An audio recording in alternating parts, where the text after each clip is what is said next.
when it comes to how much time children and adults, but really children and adolescents, should spend on social media.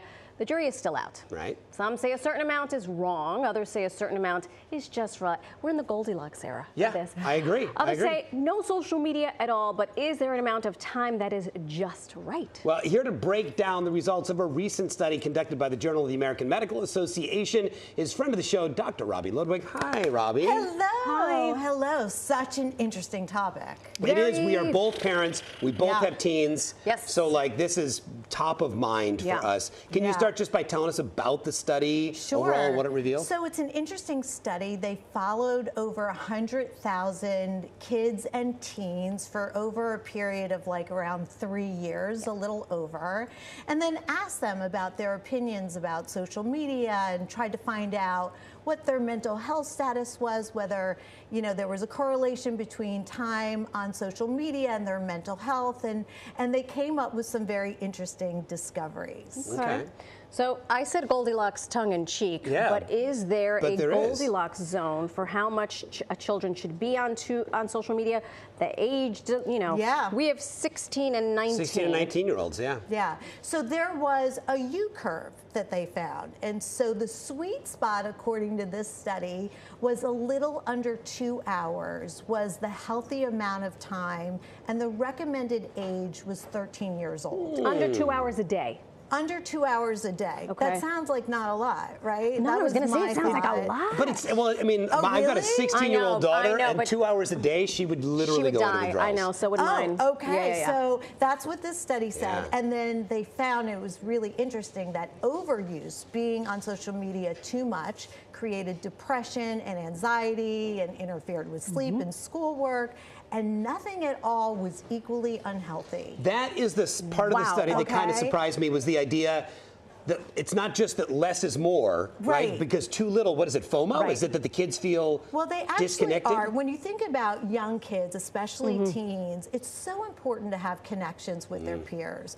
So if they're missing out on inside jokes or certain photos, and they found this was a meme that's circulating. A meme. And this was particularly true for boys who were older. If they were not on social media, they were outsiders and they felt left out and depressed and not in sync with their fellow friends. Well, and the last thing we need is sort of like more young men feeling like outsiders and disconnected. And so I guess to the degree to which that makes you feel like you have a community and that you're part of something larger, that's healthy. It's kind of the paradox of, you know, a little of something can be good, you know, and of course parents need to be involved. They need to educate their kids and say, this is why too much is not good for you. This is what the studies found. So let's be deliberate. Let's use social media, yes, to see our friends, yes, to connect, but to use it in a creative way that doesn't interfere with our life, because some of these kids who use it too much then don't know how to interact in person, and that also causes a lot of social anxiety as well.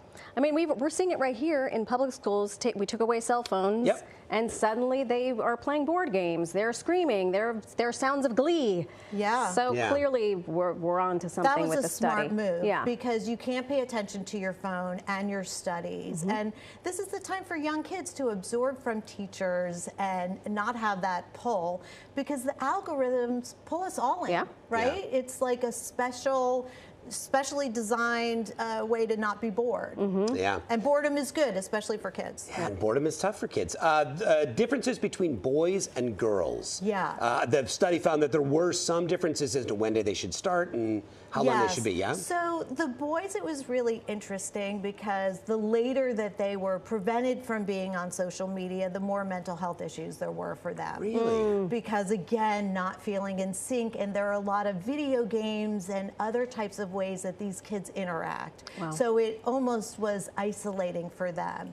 And for girls, they found, you know, 13 and above, with parents being involved on how to use social media and having restrictions, not before bed. You have a certain amount that you could be on social media, and time zones when it's not okay, family dinners, again, right before you go to sleep. So there are guidelines, and educating kids you know, you don't want them to kind of impulsively post something that they feel embarrassed about. Oof. So we want to really be in there, and our voice as parents does resonate with our kids. So, you know, it's kind of like multiple factors we need to take into account. And to that point, I know you mentioned like establish no phone rules, no phone zones. Yeah. What are some other acceptable or actionable things that we can be doing as families? Well, in terms of social media use in our children? Yeah, well, I think it's really important when you're doing something together as a family, you have an opportunity to create those moments and memories. And how well can we create memories if everybody is looking at their phones? Also for parents to be a role model. You know, if you have a parent, have you seen them? We've all been that parent. We've all been that parent. We've all seen that parent. You're kind of looking at your phone. You're not aware of your kids. You're not paying attention. And so if we are talking to our kids about monitoring the time, we have to look at ourselves as well. Yeah. Setting the example. I learned it from you, Dad. Remember the old commercial? I've seen dads holding their phone go, hey, get off your phone. Like, no, you first, dude. Right. You first. Totally get yes. that. Yes. So weigh in, observe. You can set privacy also. You can follow your child so you know what they're doing. Oh, yeah. Know what their Finsta is. Know what it is. Check it out. Stay involved. It's okay to keep all eyes on them. That's right. Thank you again. Always the voice of reason. We appreciate you, Dr. Robi. Make sure you check out Dr. Robi on our YouTube show, Pivot. Follow her on Instagram at Dr. Robi Ludwig.